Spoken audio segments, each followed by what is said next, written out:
My daughter whispered, "Mom, I think something's wrong." And then the line went dead. I was standing in the hospital parking lot, still wearing my scrubs, my hands shaking from a 12-hour ER shift that had drained every last drop of energy I had. I pulled the phone from my ear and stared at the screen. Call ended. I hit redial. Nothing. Again, nothing.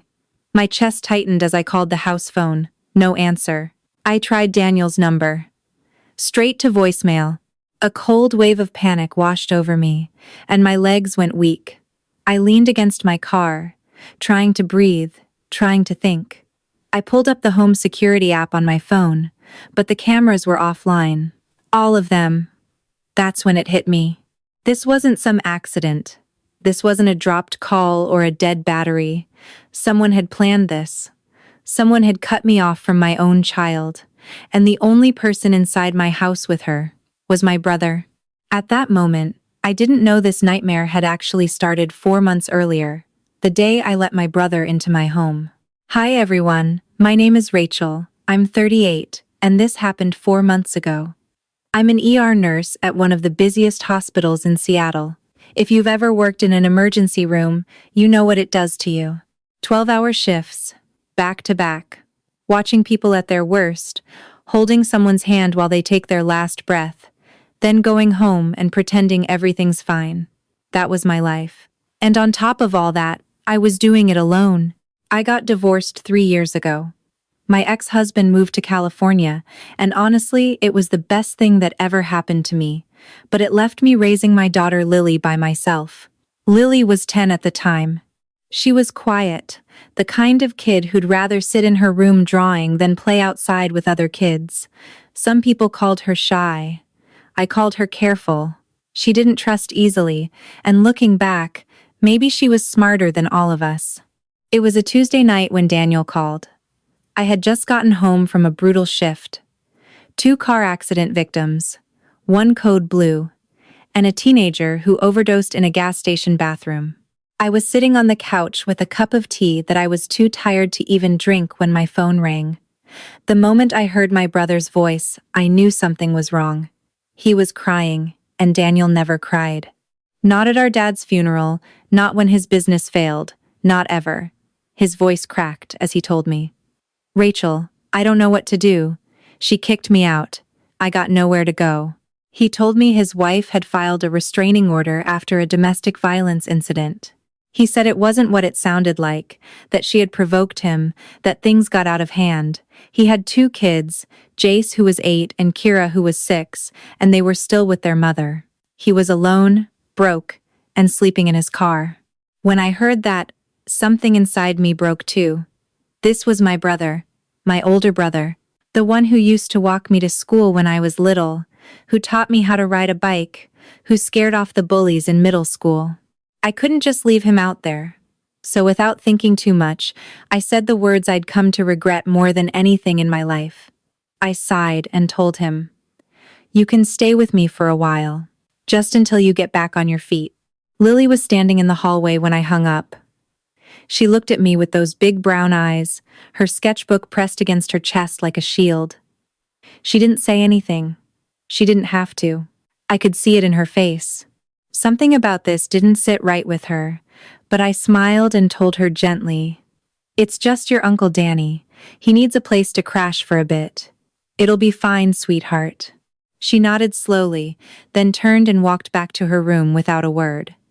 I stood there for a moment, watching her disappear down the hallway.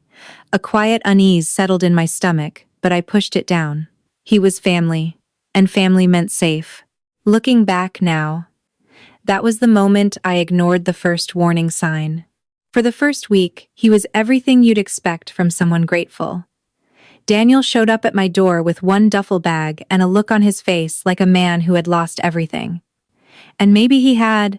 He walked in, looked around the house, and his eyes got a little wet. He turned to me and said quietly, "Thank you, Rachel. I mean it. You're the only one who didn't turn your back on me." I gave him the guest room down the hall from Lily's room. He set his bag down, sat on the bed, and just stared at the floor for a long time. I left him alone that night. The next morning, I woke up to the smell of pancakes. I walked into the kitchen and found Daniel standing at the stove, flipping pancakes like he'd been doing it his whole life. The counter was wiped clean, the dishes from last night were washed, and there was a fresh pot of coffee waiting. He looked up and smiled at me. I figured the least I could do is make breakfast. You like blueberry, right? I stood there, genuinely surprised. The Daniel I remembered was the kind of guy who couldn't boil water without burning it. But here he was, moving around my kitchen like it was his own, making breakfast for me and my daughter like it was the most natural thing in the world. When Lily came downstairs, she stopped at the kitchen doorway. She looked at Daniel, then at the pancakes, then at me. Daniel noticed her hesitation right away. He crouched down to her level, holding out a plate with a warm smile. "Hey Lily, I made these just for you. Extra blueberries because your mom told me that's your favorite." Lily took the plate without saying anything. She sat at the table and ate quietly, never looking up. I told myself she was just being her usual shy self. By day 3, Daniel had cleaned the garage, fixed the leaky faucet in the bathroom that I'd been ignoring for months, and mowed the lawn. Every time I came home from a shift, the house was spotless. He'd even started picking Lily up from school when I couldn't make it in time. One evening, after Lily had gone to bed, Daniel and I sat on the back porch with a couple of beers. The night air was cool, and the neighborhood was quiet. That's when he started talking about his marriage. He leaned back in his chair, staring out at nothing, and said in a low voice, "She changed, Rachel. One day, she just woke up and decided I wasn't good enough anymore. She told me I was a failure, that I'd never amount to anything." He paused, rubbing his face with both hands. Then he continued with his voice barely above a whisper, "And the worst part? She turned my kids against me. Jace won't even look at me. Kira cries every time I call." Hearing that, my heart ached for him. I reached over and put my hand on his arm. I looked at him and said softly, "You're gonna get through this, Daniel. You're not alone anymore." He looked at me with red eyes. And for a second, I saw the boy I grew up with. The one who cried when our dog died. The one who held my hand at Mom's funeral. I believed every word he said that night. I believed him when he said his wife was the problem. I believed him when he said he just needed time to get back on his feet. I believed him because he was my brother, and I wanted to believe him. By the end of that first week, Daniel had made himself useful in every way possible. He cooked, he cleaned, he fixed things around the house.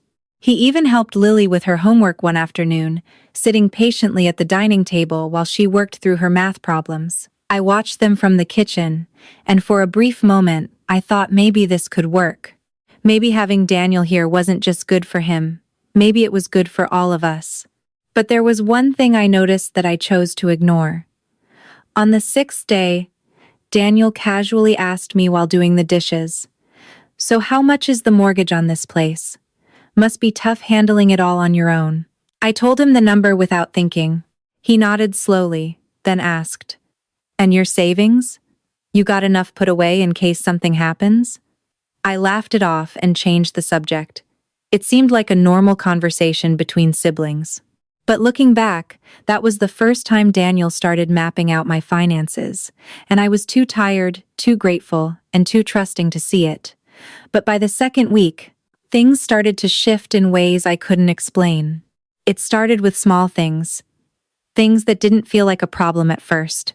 On Monday morning of the second week, I was getting ready for my shift when Daniel walked into the kitchen with a look on his face I hadn't seen before.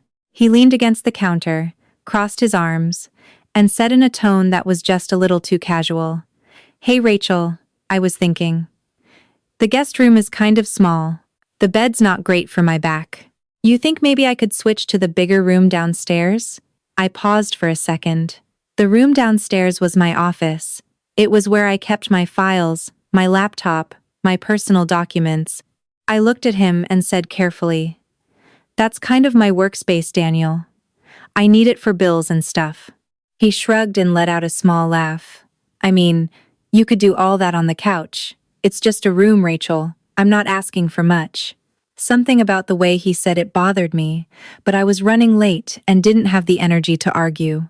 I told him I'd think about it and left for work. When I came home that night, his stuff was already in the downstairs room. He had moved everything while I was gone.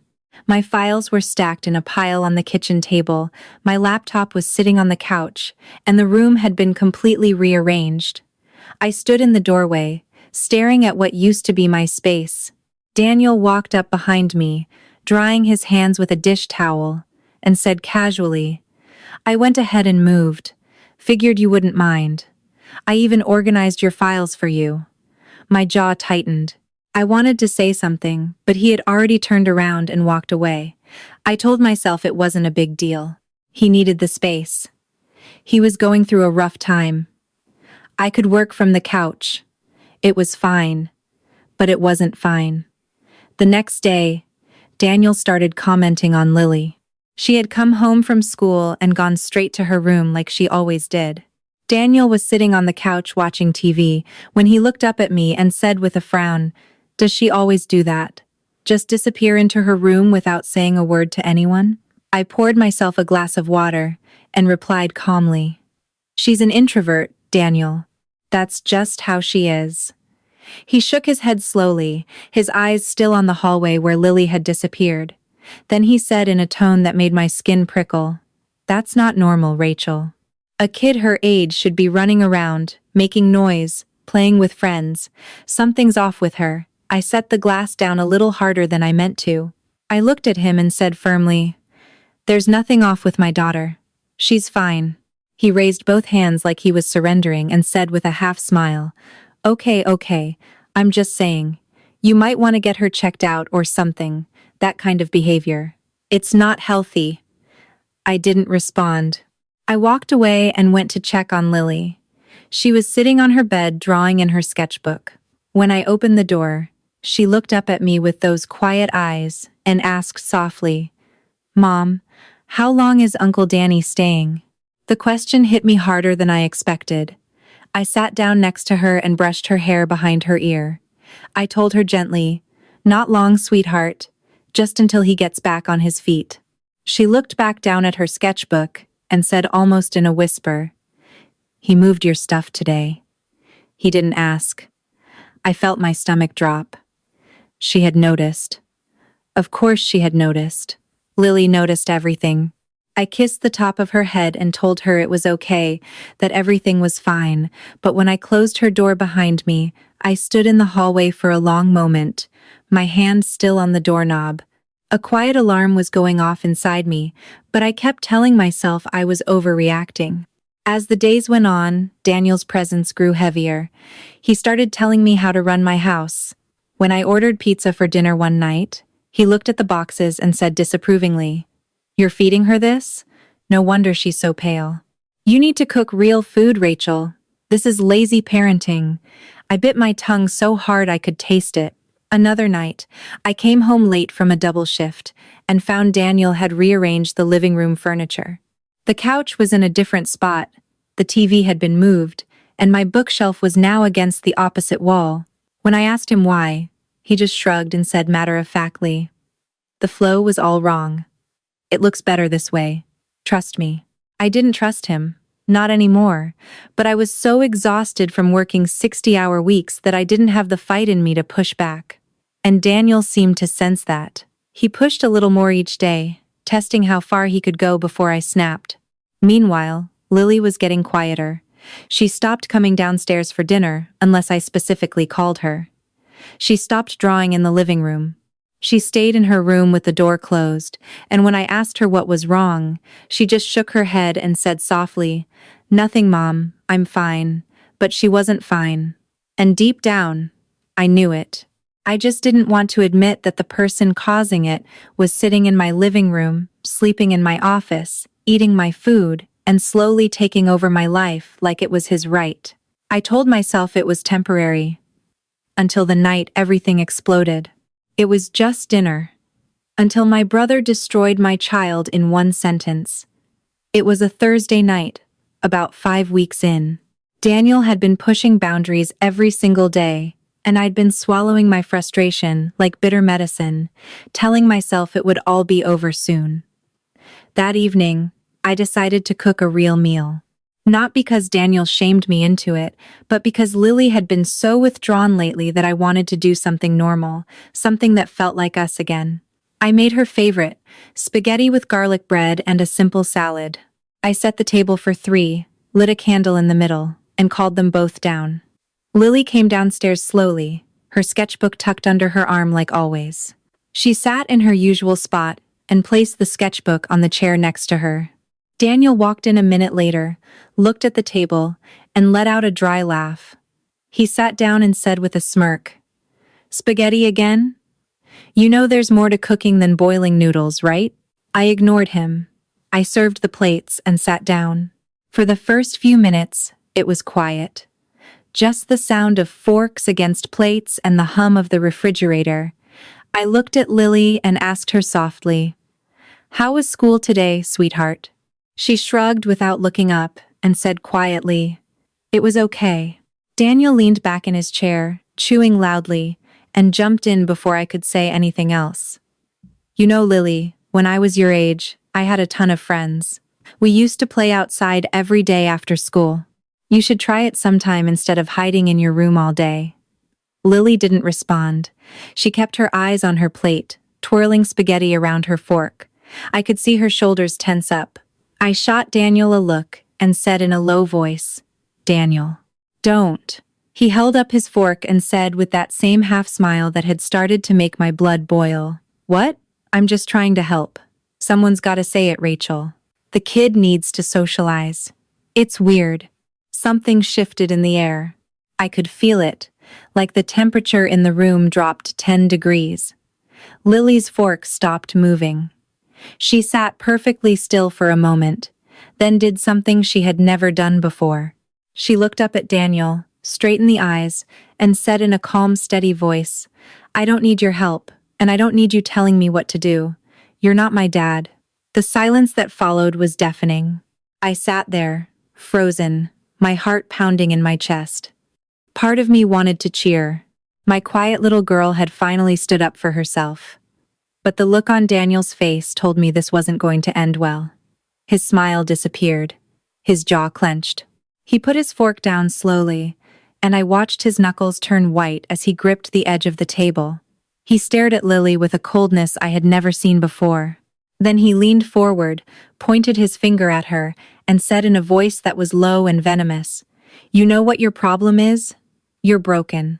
You sit in that room all day, drawing your little pictures, talking to nobody. That's not normal. That's damaged. And you want to know why? Because your mother doesn't know how to raise you." Every word landed like a punch. I felt the air leave my lungs. Lily's face went completely blank, like someone had flipped a switch inside her and turned everything off. She didn't cry. She didn't flinch. She just sat there, staring at him with empty eyes.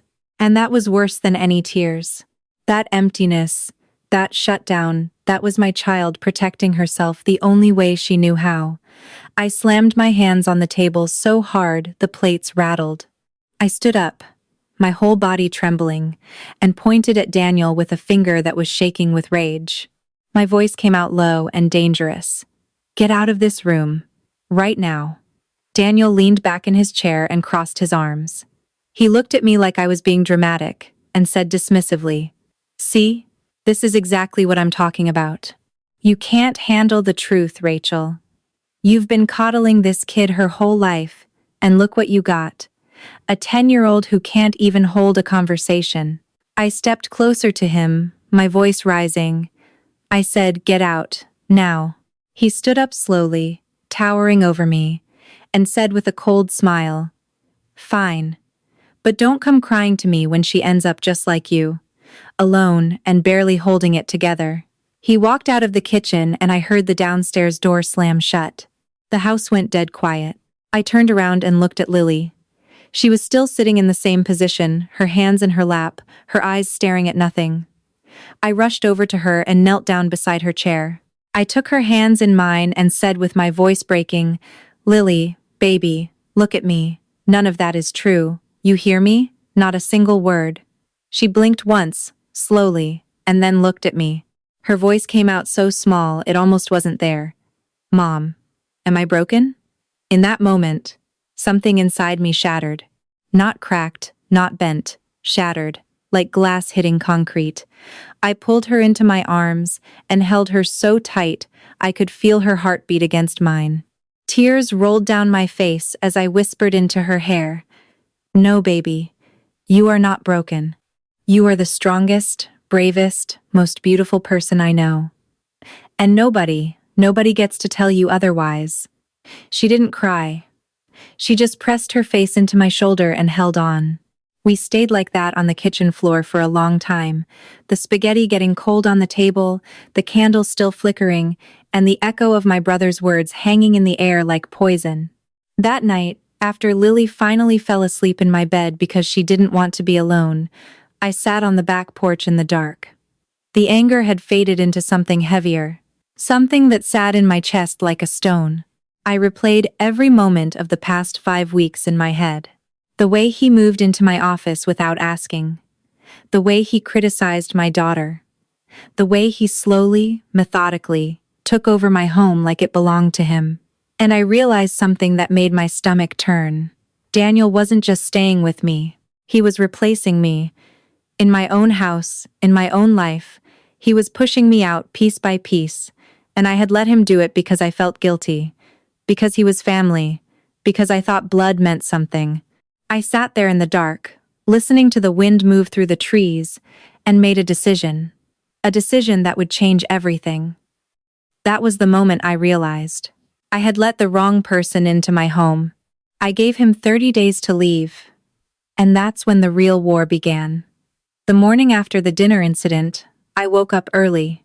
Lily was still asleep next to me, curled up in a tight ball with her sketchbook clutched against her chest. I watched her breathe for a moment, and a wave of guilt so heavy it almost crushed me rolled through my body. I had done this. I had brought this man into our home, into our safe space, and let him tear my daughter apart with his words. No more. I got dressed, made coffee, and sat at the kitchen table, waiting. When Daniel finally came upstairs around 9, he walked into the kitchen like nothing had happened. He poured himself a cup of coffee, leaned against the counter, and said casually, "Morning, you want me to make some eggs?" I didn't touch my coffee. I looked at him and said in a voice that was calm but left no room for negotiation, "Daniel, we need to talk. What you said to Lily last night was unacceptable. I've been patient. I've given you space. I've let things slide that I shouldn't have. But that's over now. I need you to find another place to stay. You have 30 days. He froze mid-sip. Then he slowly lowered the mug and stared at me like I had just slapped him. His expression shifted from surprise to disbelief to something darker. He set the mug on the counter and said with a short, bitter laugh, "You're kicking me out, your own brother." Over a comment at dinner, I held his gaze and said firmly, "It wasn't just a comment, Daniel. You called my daughter broken. You told her she's damaged. She's 10 years old." He shook his head and waved his hand dismissively. "I was trying to help Rachel, that's all. You're blowing this way out of proportion. She needs someone to be honest with her. You're too soft on her." I stood up from the table, my hands flat on the surface, and said slowly, 30 days, Daniel. That's more than generous."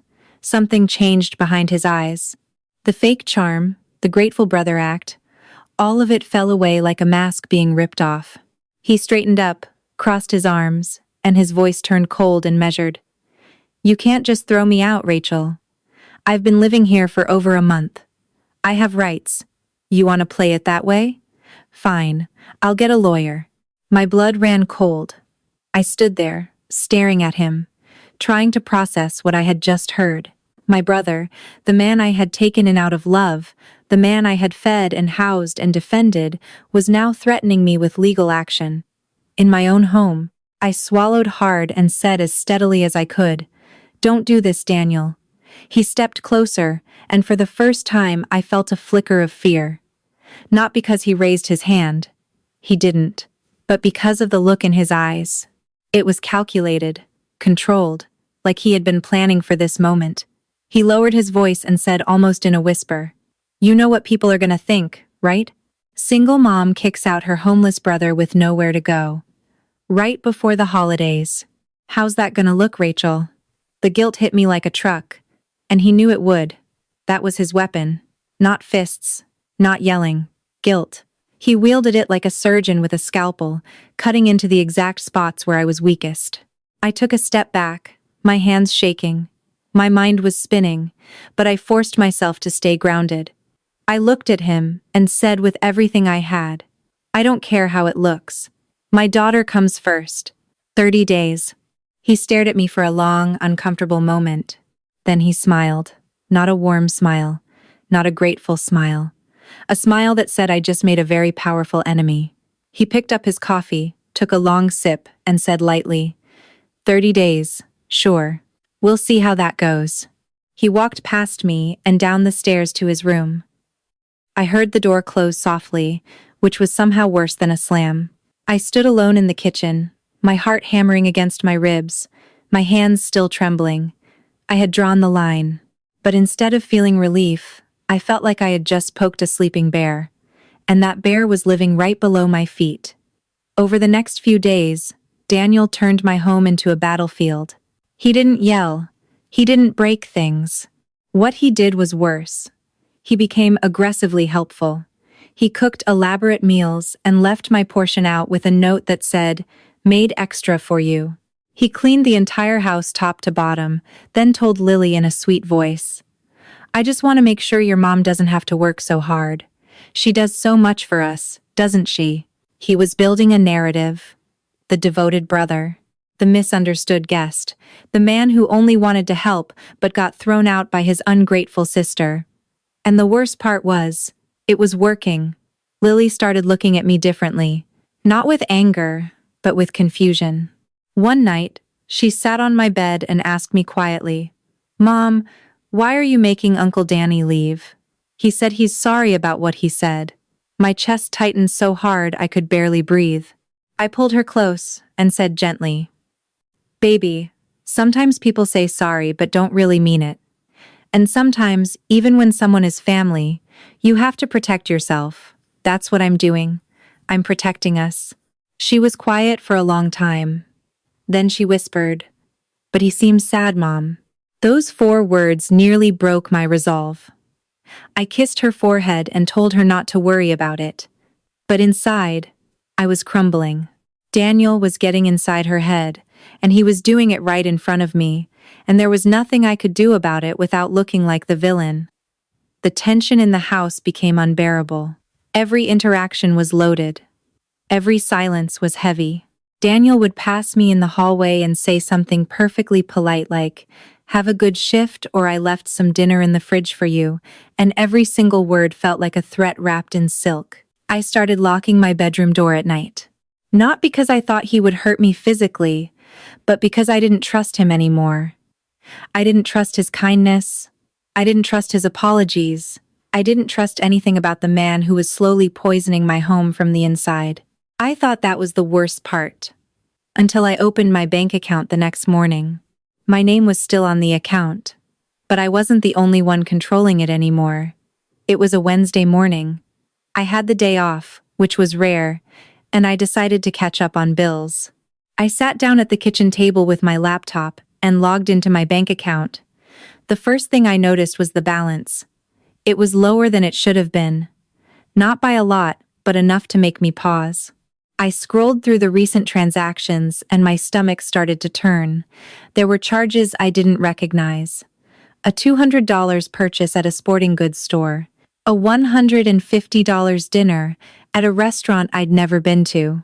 3 separate ATM withdrawals, totaling $400 over the past 2 weeks. I sat there, staring at the screen, my pulse climbing. Then I noticed something else. My mailing address for the bank had been changed. It was no longer my home address. It had been switched to a P.O. box I didn't recognize. My hands went cold. I picked up my phone and called the bank immediately. The woman on the line was polite, but what she told me made my vision blur. She confirmed that someone had called in 2 weeks ago and added themselves as an authorized user on my account. The name they gave was Daniel Carter. When I heard that, the room tilted. I gripped the edge of the table and asked her to repeat it. She did. Daniel Carter. Authorized user. Added 12 days ago. My mouth went dry. I ended the call and sat in complete stillness for what felt like an hour. My mind was racing, trying to piece together how this had happened. And then it hit me. The night he asked about my mortgage. The day he moved into my office and organized my files. My bank statements were in those files. My account numbers. My social security number. Everything he needed was sitting in a neat little pile that I handed to him without a second thought. I closed my laptop and walked downstairs. Daniel was in his room, lying on the bed, scrolling through his phone like a man without a care in the world. I stood in the doorway and said his name. Just his name. Nothing else. He looked up and must have seen something in my face because his expression shifted. He sat up slowly and said with a careful smile, "What's up?" I held up my phone and said in a voice that was shaking with controlled fury, "You added yourself to my bank account." He didn't deny it. He didn't even flinch. He just tilted his head slightly, like I was a child asking a silly question, and said calmly, "I needed access to some cash, Rachel. I'm broke. You know that. I was gonna pay it all back." I felt a surge of rage so intense my ears started ringing. I stepped into the room and said through clenched teeth, "You stole from me. You went through my personal files, you took my information, and you added yourself to my account without my permission. That's not borrowing, Daniel. That's theft." He stood up then, and his calm mask cracked just enough for me to see what was underneath. His voice turned hard and bitter. "Theft? Really? After everything I've done for you? I cleaned your house. I cooked your meals. I took care of your kid. And you're gonna stand there and call me a thief over a few $100? I shook my head, my whole body vibrating with anger and disbelief. I looked him dead in the eyes and said, "You didn't do any of that for me. You did it for yourself. You did it so you could stay here and take whatever you wanted. I see it now." Something ugly flashed across his face. He took a step toward me, and his voice dropped to a level that was almost a growl. "You want to know the truth, Rachel? You've always had it easy. Mom and Dad's favorite, the good daughter, the nurse who saves lives. Meanwhile, I got nothing. Nothing. I worked my whole life and ended up sleeping in my car while you sit here in your nice little house with your nice little life. So, yeah, I took some money, and honestly, you owe me." Those words hit me like a wall of cold water. I stood there, stunned, finally seeing my brother for who he really was. Not a broken man who needed help. Not a loving brother down on his luck. He was entitled. He believed the world owed him something, and when the world didn't pay up, he came to me. Because I was the easy target. The one who would always say yes. The one who felt guilty for having a stable life while he destroyed his own. I took a slow breath, steadied myself, and said in a voice that was quiet but absolute, "I'm removing you from my account today. And your 30 days? Consider it shortened. You have 2 weeks, Daniel. Not a day more." His eyes narrowed. He opened his mouth to say something, but I cut him off. "And if you touch my finances again, I won't ask you to leave. I'll call the police." I turned and walked out of that room. My hands were trembling so badly I had to press them against my thighs as I climbed the stairs. I went straight to my bedroom, locked the door, sat on the edge of my bed, and cried. Not from sadness. From the realization that the person I had trusted most in this situation, the person I had opened my door for, had been using me from the very beginning. Every kind gesture, every cooked meal, every fixed faucet was just a move on a chessboard I didn't even know we were playing on. I spent the rest of that afternoon on the phone. I called the bank and had Daniel removed immediately. I changed every password I had. I put a fraud alert on my credit. I moved my important documents into a locked box in the trunk of my car. And then I called a locksmith and had the locks on my bedroom door and Lily's door changed. That night, when Lily came home from school, she found me sitting at the kitchen table, looking exhausted. She set her backpack down and looked at me with those perceptive eyes. Without saying a word, she walked over, wrapped her arms around me, and pressed her face into my shoulder. I held her tight and whispered, "We're gonna be okay, sweetheart. I promise." She pulled back, looked at me, and said quietly, "I know, Mom. I trust you." Those 3 words gave me more strength than anything else in the world could have. That was the day I stopped seeing him as my brother and started seeing him as a threat. I thought my daughter was strong, until I heard her talking to herself. It was 3 days after the confrontation about the bank account. Daniel and I had barely spoken. He stayed in his room most of the time, and the house felt like a pressure cooker ready to blow. But what worried me most wasn't Daniel. It was Lily. She had gotten quieter than I had ever seen her. She stopped drawing. Her sketchbook sat untouched on her desk for 3 straight days. She came home from school, went straight to her room, and didn't come out until I called her for dinner.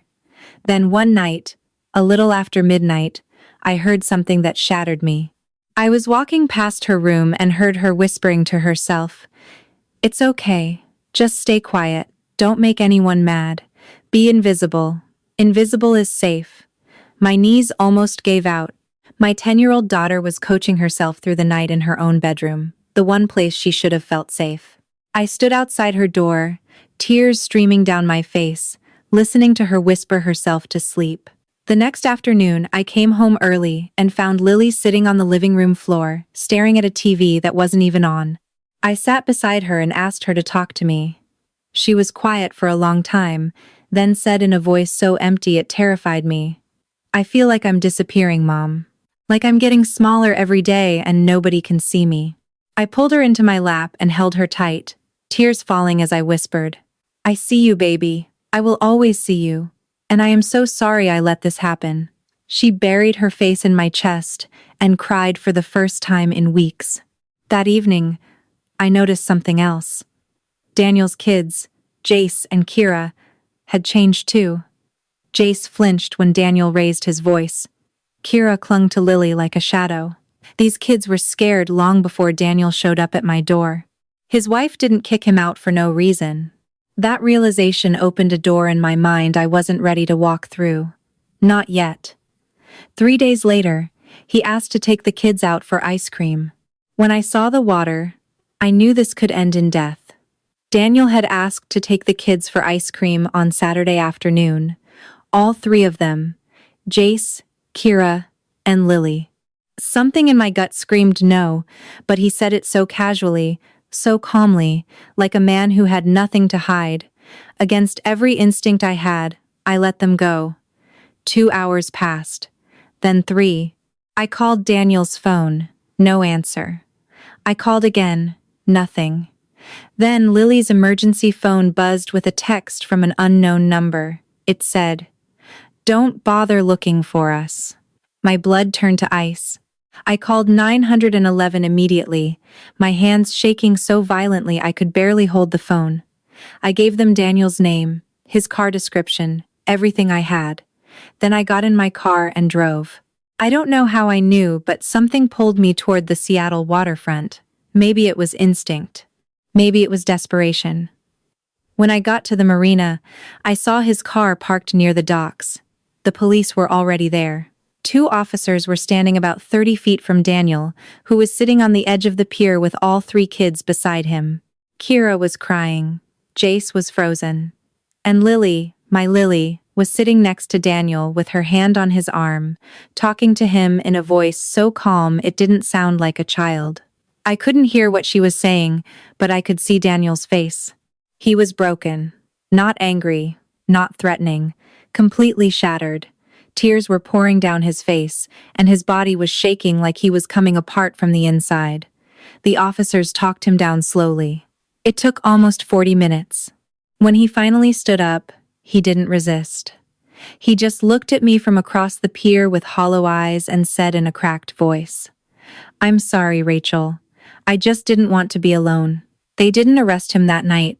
They took him to a psychiatric ward. I gathered all 3 kids into my arms on that cold pier, holding them so tight I thought I'd never let go.